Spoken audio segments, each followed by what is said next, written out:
नमस्कार। आज हम बात करने वाले हैं आर्टिफिशियल इंटेलिजेंस पर, मतलब एआई पर। हाँ, एआई आजकल ये शब्द हर जगह सुनाई देता है। बिल्कुल। तो हमने सोचा क्यों ना इस पर थोड़ी गहराई से बात की जाए।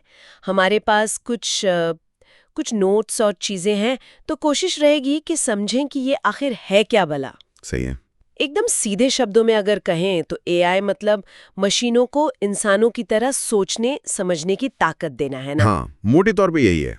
जैसे हम सोचते हैं, सीखते हैं, फैसले लेते हैं, वैसा ही मशीनों से करवाना। जैसे वो गूगल असिस्टेंट आवाज समझ लेता है, या आजकल ये सेल्फ ड्राइविंग कारों की बात होती है। बिल्कुल।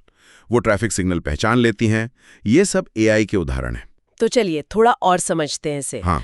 तो सबसे पहले ये जो एआई के टाइप्स की बात आती है, narrow AI, general AI, super AI, ये क्या चीजें हैं? हाँ, ये जानना ज़रूरी है। देखिए, नैरो एआई या वीक एआई जिसे कहते हैं, वो आजकल सबसे कॉमन है। मतलब वो एआई जो सिर्फ एक खास काम करने के लिए बनाया गया है, जैसे सिरी हो गया या चैट जीपीटी, वो एक स्पेसिफिक टास्क में बहुत अच्छे होते हैं। अच्छा, हाँ, जैसे गाने बजाना या सवालों के जवाब देना। बिल्कुल। लेकिन वो अचानक से गाड़ी चलाना नहीं सीख सकता। समझ गई। तो फिर ये जनरल एआई क्या है? जनरल एआई या एजीआई वो है जैसे हम असल में इंसानों जैसी इंटेलिजेंस कह सकते हैं। मतलब वो हर तरह का काम कर सके जो एक इंसान कर सकता है।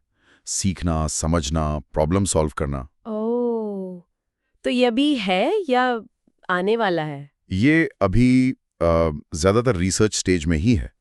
इसे बनाना बहुत बहुत मुश्किल काम है। अभी हम वहाँ पहुंचे नहीं हैं।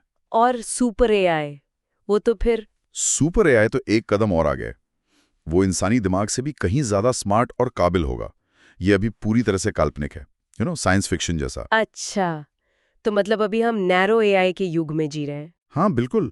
लेकिन ये नैरो एआई भी कम पावरफुल नहीं है, जैसा हम देख ही रहे हैं। और देखिए, ये सब एआई काम कैसे करता है, इसके पीछे कुछ कोर कॉन्सेप्ट्स हैं। आपने मशीन लर्निंग एमएल का नाम सुना होगा। हाँ, एमएल तो काफी सुना है। डेटा से सीखना, कुछ ऐसा? एकदम सही। मशीनों को बहुत सारा डेटा देकर ट्रेन किया जाता है ताकि वो पैटर्न पहचान सके और सीख सकें बिना सीधे प्रोग्राम किए। ओके, और डीप लर्निंग, वो एमएल से अलग है? डीप लर्निंग एमएल का ही एक एडवांस्ड हिस्सा है। ये हमारे दिमाग के न्यूरल नेटवर्क की तरह काम करता है। बहुत सारी लेयर्स होती हैं इसमें।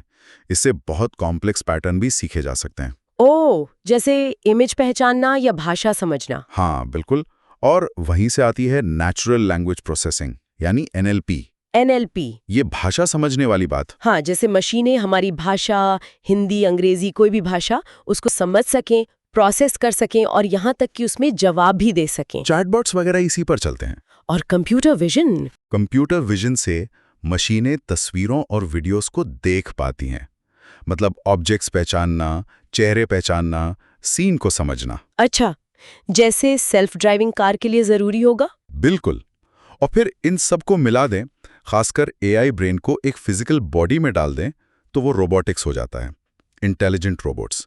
ये सब मिलकर एआई को इतना पावरफुल बनाते हैं। और इसका इस्तेमाल कहाँ नहीं हो रहा आजकल?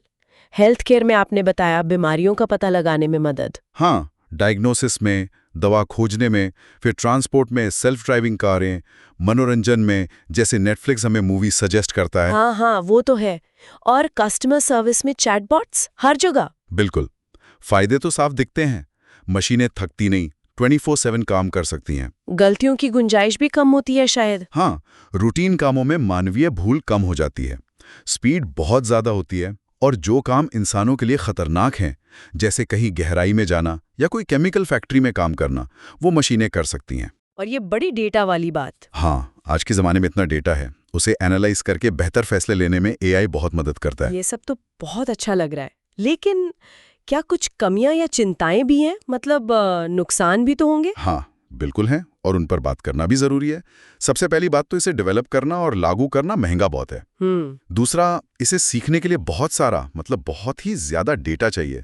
और वो डेटा कहाँ से आएगा, वो कितना सही होगा, उसमें कोई बायस तो नहीं है, ये बड़े सवाल है। बायस मतलब?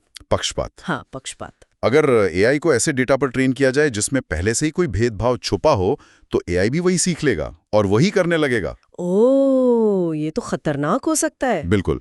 फिर नौकरियों का डर ऑटोमेशन से कई तरह की नौकरियां जा सकती हैं, ये चिंता तो है ही। हालांकि कुछ लोग मानते हैं कि नई नौकरियां भी पैदा होंगी। हाँ, ये बहस तो चलती रहती है। और एक और बात, अभी एआई में इमोशनल इंटेलिजेंस नहीं होती। वो लॉजिक पे चलता है, भावनाओं को नहीं समझता। ये भी एक सीमा है।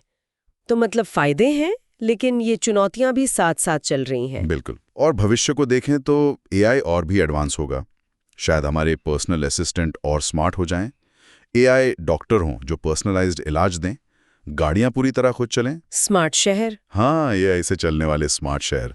संभावनाएं तो बहुत हैं, लेकिन इसके साथ वो नैतिक सवाल और गहराएगा कि एआई को कितना कंट्रोल देना है, फैसले लेने की कितनी आज़ादी देनी है। सही बात है। तो अगर हम संक्षेप में कहें, एआई क्या है? संक्षेप में कहें तो एआई मतलब मशीनों को सोचने, समझने, सीखने की शक्ति देना, उन्हें वो काबिलियत देना जिससे वो इंसानों की तरह दुनिया को समझ सकें और प्रॉब्लम सॉल्व कर सकें। बहुत अच्छे से समझाया आपने। शुक्रिया। और जाते जाते एक सवाल शायद श्रोताओं के सोचने के लिए छोड़ सकते हैं हम। हाँ, जरूर। जब हम जानते हैं कि एआई डेटा से सीखता है और उस डेटा में हमारे समाज के पुराने पूर्वाग्रह मतलब बायस छुपे हो सकते हैं, तो हम ये कैसे सुनिश्चित करें, कैसे पक्का करें कि भविष्य का एआई बनाने के लिए जो डेटा इस्तेमाल हो वो सिर्फ हमारे इतिहास की गलतियों को न दोहराएं, बल्कि उस निष्पक्षता और बराबरी को दिखाएं जिसे हम पाना चाहते हैं। ये वाकई सोचने वाली बात है।